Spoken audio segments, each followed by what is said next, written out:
Welcome to Mandir Education. Welcome to this video. Now, in this video, we are going to discuss how to crack English section and basically for 3 years. तो यहाँ पे इस video में हम MSCET law 3 years के लिए बात करने वाले हैं कि हमें किस तरीके से अप्रोच करना है, स्टूडेंट्स को किस तरीके से अप्रोच करना होगा to solve and to crack that exam. ठीक है, and basically of the English section. Now here are the social media handles guys.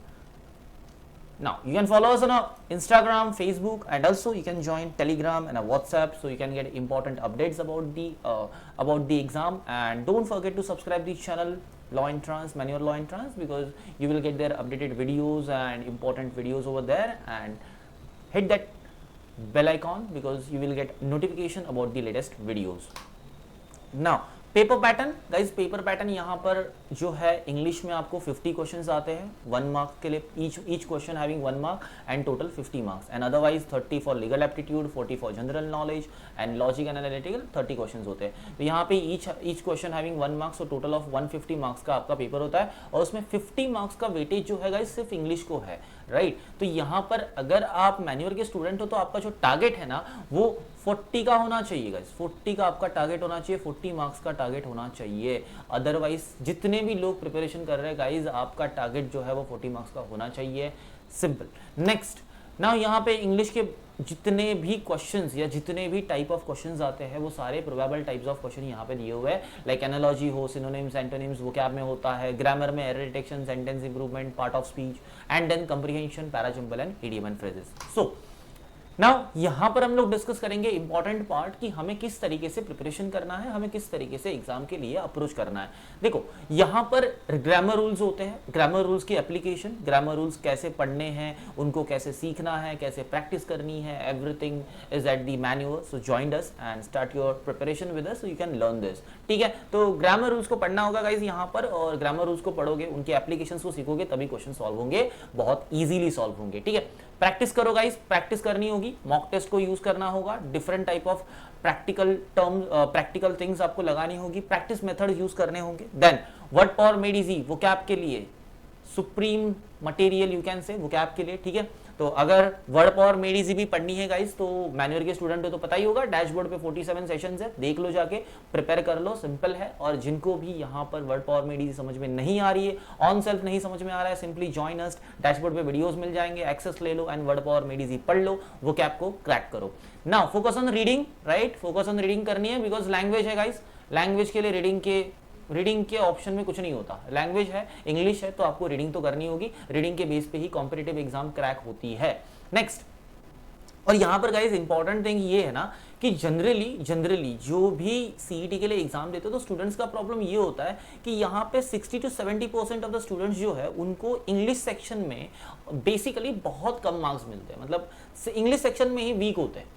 ठीक है, तो आपकी रीडिंग हैबिट अच्छी होनी चाहिए और आपका वोकैब अच्छा होना चाहिए, आपकी ग्रामेटिकल टर्म्स, टर्मिनोलॉजीज की आइडियाज आपको अच्छी खासी होनी चाहिए, ग्रामेटिकली कैसे अप्लाई करना है आपको पता होना चाहिए, तब जाके आप इस एग्जाम को क्रैक कर पाओगे, अच्छे खासे मार्क इंग्लिश सेक्शन में ला पाओगे. इफ यू कैन थिंक यहाँ पे 50 मार्क्स है गाइज, तो English section is like a game changer and also GK also.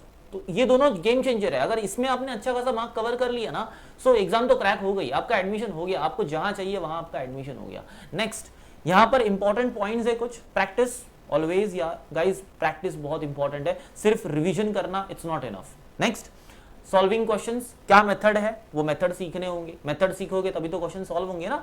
Strategies develop करो, स्ट्रैटेजीज डेवलप नहीं करोगे तो बड़ा डिफिकल्ट हो जाएगा. कैसे इंफॉर्मेशन को रीड करना है, कहाँ कंक्लूजन निकालने हैं, कहाँ समराइज करना है, कहाँ जनरल, कहाँ स्पेसिफिक, इंपॉर्टेंट है.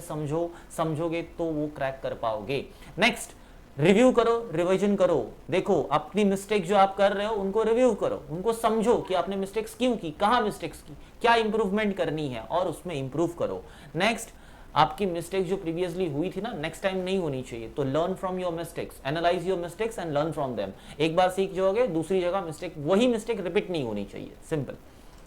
अब गाइस बात करते हैं थोड़ा स्पेसिफिकली का मतलब होता है वोकैबुलरी. देखो वोकैबुलरी का मैंने अभी बताया, अगर इनकी टेक्निक सीखनी है तो word power made easy is the best thing. ठीक है, वहां से सीख लो, और वहां से अगर खुद रीड करके समझ में नहीं आ रहा है because is a technical book, तो सिंपली जॉइन अस एंड देख लो वीडियोस, बहुत कुछ आपको सीखने मिलेगा. Then direct and indirect speech, active and passive voice. Guys इसके लिए ग्रामर समझना बहुत इंपॉर्टेंट है. बेसिक ग्रामर का क्लियर होना चाहिए, तब जाके ये दो क्वेश्चन सॉल्व हो पाते हैं, इजीली सॉल्व हो पाते हैं. ठीक है, नेक्स्ट प्रोफिशिएंसी, अब देखो यहां पर वर्बल एबिलिटी में आपकी प्रोफिशिएंसी अच्छी होनी चाहिए, ठीक है। आपकी वर्बल एबिलिटी में पार्ट क्या होगा, तो इडियम एंड फ्रेजेस होगा, रीडिंग कंप्रीहेंशन होगा, पैराजम्बल होगा, देन आपका वोकैब में अच्छा खासा प्रैक्टिस होना चाहिए, वन वर्ड सब्स्टिट्यूशन के लिए आपकी रीडिंग बहुत इंपॉर्टेंट है, then sentence improvement, fill up, rearrangement, इन सब में आपको बहुत ज्यादा केयरफुल रहना होगा, बहुत ज्यादा कंसिस्टेंट भी रहना होगा।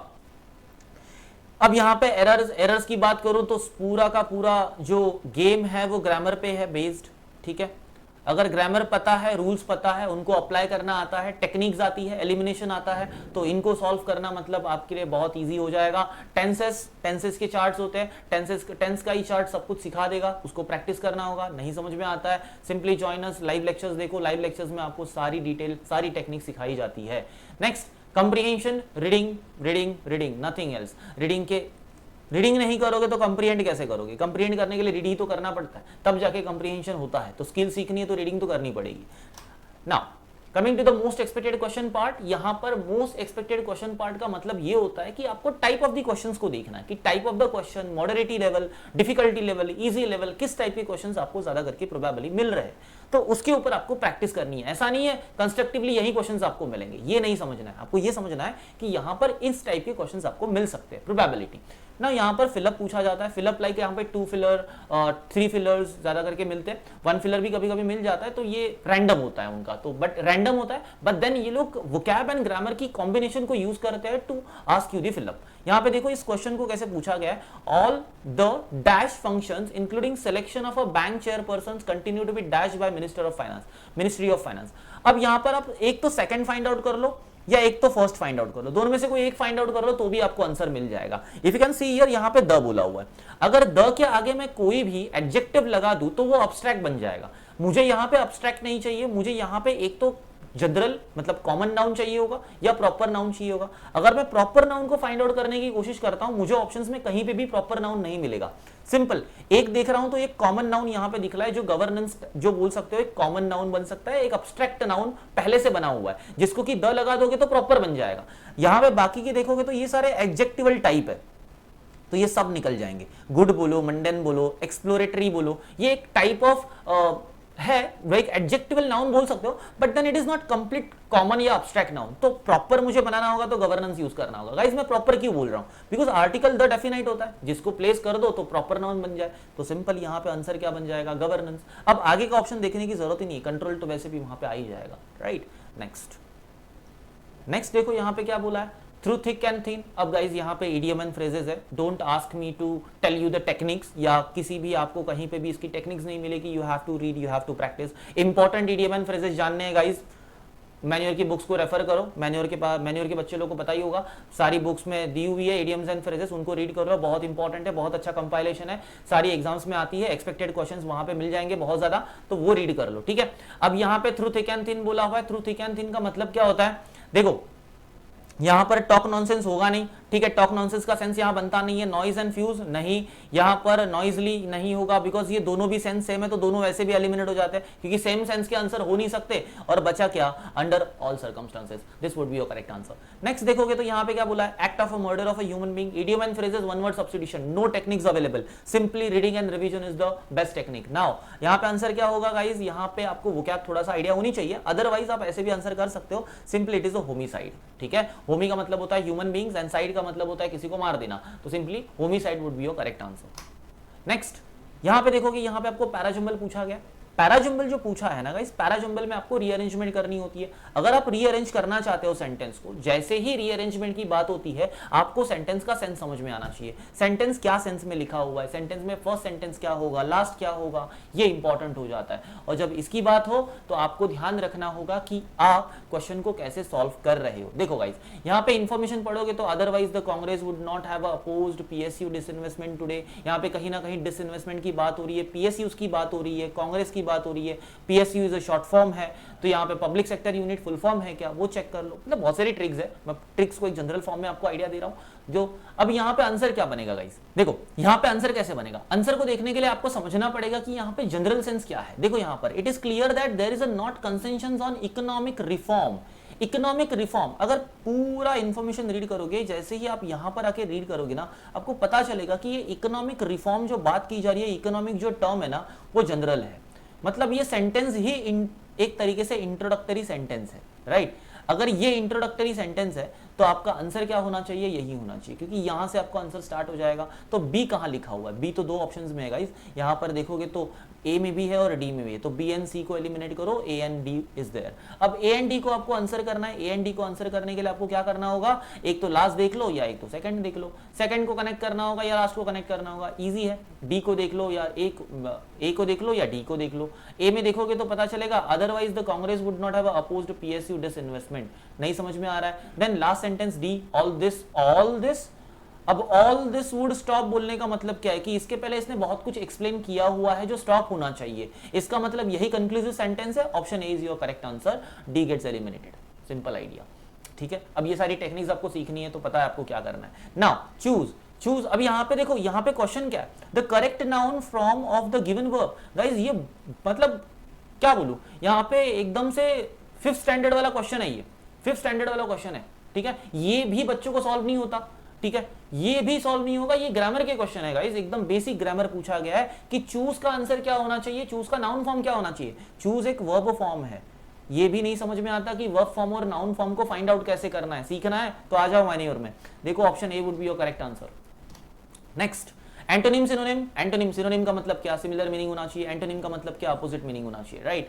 लैकोनिक बोला गया, लैकोनिक, अब लैकोनिक होता क्या है पता नहीं, लैकोनिक का मीनिंग क्या पता नहीं, लेकिन टेक्निक तो आती है ना, टेक्निक आती है तो आंसर पता चल जाएगा। Contents would be your correct answer. Next, antonyms की बात करूं, एंटोनिम्स में देखो आपको पूछा क्या गया है, इंजूरियस। इंजूरियस का मतलब जो इंजर्ड कर सकता है, राइट। एक तरीके से एडजेक्टिव भी है, राइट, एडजेक्टिव भी। यू कैन फाइंड दैट कि यहां पर मेरे पास एडजेक्टिव कहां है, ध्यान दोगे तो पता चलेगा माइजरली इज एडवर्ब, पहले ही चला गया, वो तो आंसर ही नहीं हो सकता। देन बचा कुछ आपके पास क्या, कोवेशियस। देन आपके पास अनलॉफुल बचा हुआ है। देखो अनलॉफुल एंड इंजूरियस जो है वो एक दूसरे के रिलेटेड तो है, लेकिन it would not be a correct answer because नीचे दिया हुआ है नॉक्शियस, जो नॉक्शियस होता है वही इंजूरियस होता है, तो simply answer would be D. Unlawful जो है वो एलिमिनेट हो जाएगा, कोवेशियस तो कोई आंसर ही नहीं है, तो ये तो चला गया। Out of the following options select word that is wrongly spelled. Spelling wrongly spelled है। अब यहाँ पे स्पेलिंग के लिए कोई ट्रिक नहीं होती, स्पेलिंग के लिए कोई टेक्निक नहीं होती, सिंपली आपका ऑब्जर्वेशन अच्छा होना चाहिए, आपकी रीडिंग अच्छी होनी चाहिए, हैबिट होनी चाहिए, आपको पता होने चाहिए बहुत सारे वर्ड्स, तब जाके आप आंसर कर पाओगे। अगर पता हो तो option B would be your correct answer, जो कि रॉन्गली स्पेल्ड है। अब देखो यहाँ पे परस्यूट का जो स्पेलिंग होता है इज लाइक दैट, ये कहां से पता चलता है, कुछ स्पेलिंग के रूल्स होते हैं, कुछ स्पेलिंग की टेक्निक्स होती है, वहां से पता चलता है कि इसका आंसर ये परस्यूट होना चाहिए। This is of about the most expected questions for the law सीटी 3 इयर्स। देखो ये टाइप ऑफ द क्वेश्चंस है जो आपको एग्जाम से मिल सकते हैं, तो आपको इन टाइप्स ऑफ द क्वेश्चंस के ऊपर स्टडी करनी है, रिसर्च करना है, अकॉर्डिंगली आपको आपकी एक्शन प्लान करनी है। जो भी आप एग्जाम जो भी आप प्रिपरेशन कर रहे हैं अकॉर्डिंगली आपको प्लानिंग रखना होगा, अकॉर्डिंगली आपको स्टडी करनी होगी। अगर आप सेल्फ स्टडी कर नहीं पा रहे हो, अगर सेल्फ स्टडी हो नहीं पा रही है, तो simply visit our branches. Simply visit कहां करोगे, Vasai, Dadar, Andheri, Thane, Borivali, and take admission, start your preparation with us and simply crack the exam. अगर आप मुंबई बेस्ड नहीं हो, अगर आपको ऑनलाइन अटेंड करना है, तो सिंपली आपको क्या करना है, 8828581455 नंबर दिया हुआ है, कॉल करो, कनेक्ट करो, स्टार्ट एडमिशन ले लो and start your preparation with us. Thank you for watching the video.